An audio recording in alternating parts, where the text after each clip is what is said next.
எல்லாருக்கும் வணக்கங்க. மீண்டும் மெய்ப்பொருள் காண்க தளத்திற்கு எல்லாரையும் நான் வரவேற்கிறேன்.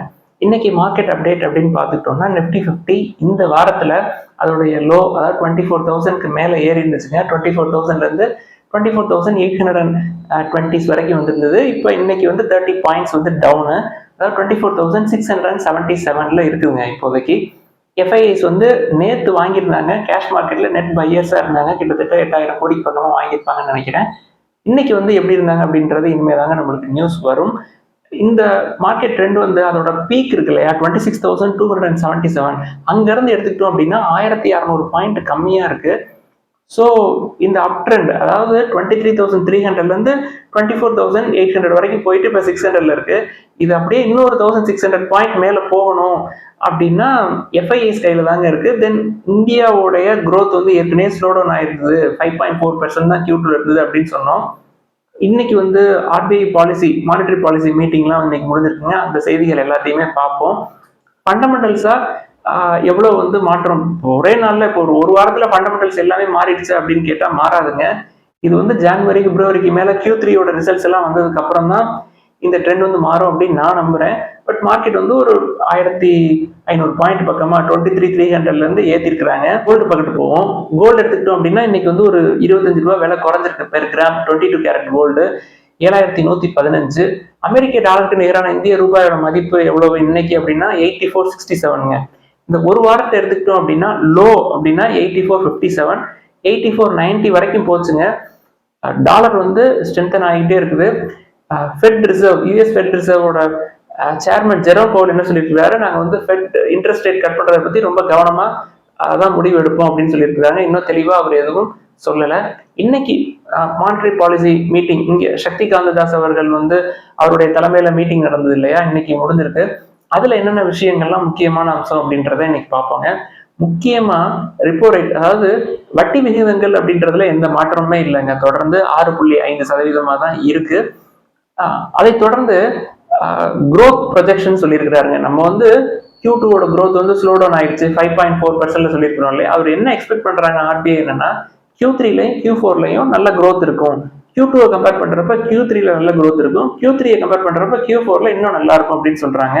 Q3ல ஒரு 6.8%, Q4ல ஒரு 7.2 வரைக்கும் இருக்கிறதுக்கு சான்சஸ் இருக்கு. ஓவராலா ஃபினான்ஷியல் இயர் 25 எடுத்துக்கிட்டோம்னா நம்ம வந்து 6.5-6.6% வந்து நம்ம க்ரோ ஆயிருப்போம். ப்ரொஜெக்ஷன்ஸ் வந்து 6.6 சொல்லியிருக்கிறாங்க. ஏற்கனவே 7.2க்கு மேல சொல்லியிருந்தாங்க, இப்போ 6.6 சொல்லியிருக்காங்க. இதுவும் வந்து நல்ல க்ரோத் தான். Q3 ரிசல்ட் வந்துருச்சு, நல்லா வந்திருக்கு, கிட்டத்தட்ட 7% க்ரோத் வந்து காட்டியிருக்காங்க அப்படின்னா கண்டிப்பா நல்ல ட்ரெண்ட் வந்து மாறுறதுக்கு வாய்ப்பு இருக்கு. பட் இன்னொரு முக்கியமான விஷயம் நம்ம கவனிக்கணும், ரீட்டைல் இன்ஃப்ளேஷன் 6.2%. நம்ம ஏற்கனவே சொல்லியிருக்கிறோம். இதை வந்து லாங் டேர்ம் டார்கெட், அதாவது அடுத்த ஒரு 9 மாசத்துல 4% கீழே வரணும் அப்படின்னு சொல்லியிருக்கிறாங்க. இப்போ Q3க்கு இன்ஃப்ளேஷன் எவ்வளவு சொல்லியிருக்காங்கன்னா 5.7% சொல்லியிருக்காங்க. Q4க்கு 4.5% சொல்லியிருக்காங்க. அடுத்த ஃபினான்ஷியல் இயர் Q1ல தான் 4% கீழே நாங்கள் கொண்டு வருவோம். நம்மளோட டார்கெட்டே வந்து 4% தாங்க. இப்போ யூஎஸ் ஃபெட்டோட டார்கெட் என்னன்னா 2%, நம்மளுக்கு வந்து 4% இன்ஃப்ளேஷன் வந்து டார்கெட்டா வச்சிருக்கோம். ஆக இன்ட்ரெஸ்ட் ரேட்ல எந்த மாற்றமுமே கிடையாதுங்க இன்னைக்கு மீட்டிங்கோட முடிவுல பொறுத்த வரைக்கும். தென் மற்ற ஒரு மகிழ்ச்சியான விஷயம் என்ன அப்படின்னா, அடமானம் இல்லாத கடன், விவசாயிகளுக்கு கடன் வாங்குறாங்க இல்லையா, அவங்களுடைய பயிர்கள் புதுசா விதைக்கிறதுக்கு, தென் அவங்களுடைய தொழிலை வந்து புதுசா மாற்றம் செய்யறதுக்கு, விரிவாக்கம் பண்றதுக்கு கடன் வழங்குறாங்க இல்லையா, அந்த கடன் வந்து 1.6 லட்சத்துல இருந்து 2 லட்சமா உயர்த்திருக்கிறாங்க. இது என்ன 1.6ல இருந்து 2ன்னா, அடமானம் இல்லாத, பிணையம் இல்லாத, அதாவது காலட்ரல் ஃப்ரீ லோன்ஸ். அது வந்து ஒரு 6, அதாவது செக்யூர்டு, நீங்க வந்து கோல்ட கொடுத்துட்டு நீங்க பணம் வாங்குறீங்க இல்லையா, அது மாதிரி எதுவுமே இல்லாம அன்செக்யூர்டு லோனா 1.6ல இருந்து 2 lakhs வரைக்கும் விவசாயிகளுக்கு கடன் வந்து வாங்கிக்கலாம். அது 1.6 lakh இருந்ததுங்க, இப்ப 2 lakhs கூட்டியிருக்கிறாங்க. இதோட அப்ஜெக்டிவ் என்னன்னு புரிஞ்சுக்கணுங்க. ரூரல்ல இப்போ வந்து டிமாண்ட் நல்லா இருக்கு, அதை இன்னும் ஃபர்தரா ஸ்ட்ரென்தன் பண்றதுக்காக அவங்க இந்த முடிவுகள் எடுத்திருக்காங்க. உண்மையிலேயே நல்ல முடிவு தாங்க.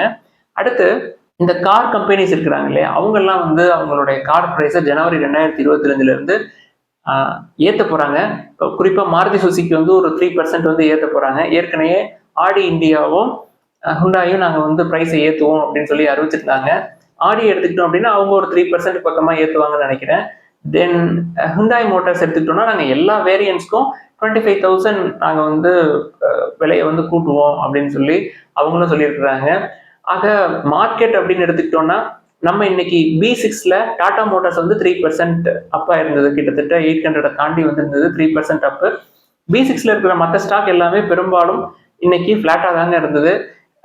தென் நெக்ஸ்ட் வீக் நம்ம ட்ரெண்ட் போன வாரம் வந்து இந்த டேட்டா எக்கனாமிக் ஸ்லோ டவுன் ஆன டேட்டாலாம் பார்த்தோம். அதை வச்சு மார்க்கெட் வந்து குறையிறதுக்கு சான்ஸ் இருக்கு அப்படின்னு சொல்லியிருந்தோம். பட் அது கிட்டத்தட்ட 1000 பாயிண்ட் பக்கமா மேலே ஏறி இருந்ததுக்குங்க.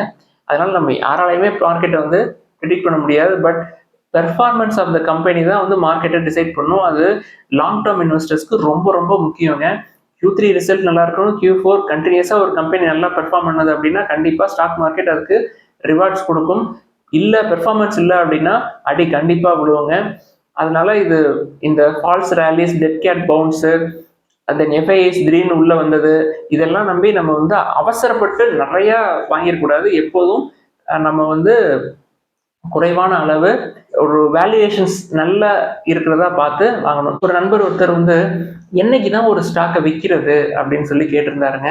இதை வந்து அடுத்த வாரம் நம்ம டிஸ்கஸ் பண்ணுவோம். என்னைக்கு தான் நம்ம வந்து ஒரு ஸ்டாக்கை விற்கிறது. தென் திங்கக்கிழமை அன்னைக்கு நிஃப்டி 100 வந்து நம்ம பார்த்தோம் இல்லையா, பார்த்து B6 அப்படின்னு சொல்லி எடுத்து வச்சோம் இல்லையா, நிஃப்டி 100லேருந்து 150 வரைக்கும் நம்மளுக்கு ஏதாவது தேருதா அப்படின்னு சொல்லி அடுத்த வாரம் திங்கக்கிழமை அன்னைக்கு அதை வந்து ஆராய்ச்சி பார்ப்போம். எல்லாருக்கும் நன்றி. உங்களுக்கு ஏதாவது சந்தேகங்கள் இருந்தது அப்படின்னா கேள்விகளை கமெண்ட்ஸ்ல கேளுங்க. நம்ம வந்து அதை ஃபர்தரா டிஸ்கஸ் பண்ணுவோம்.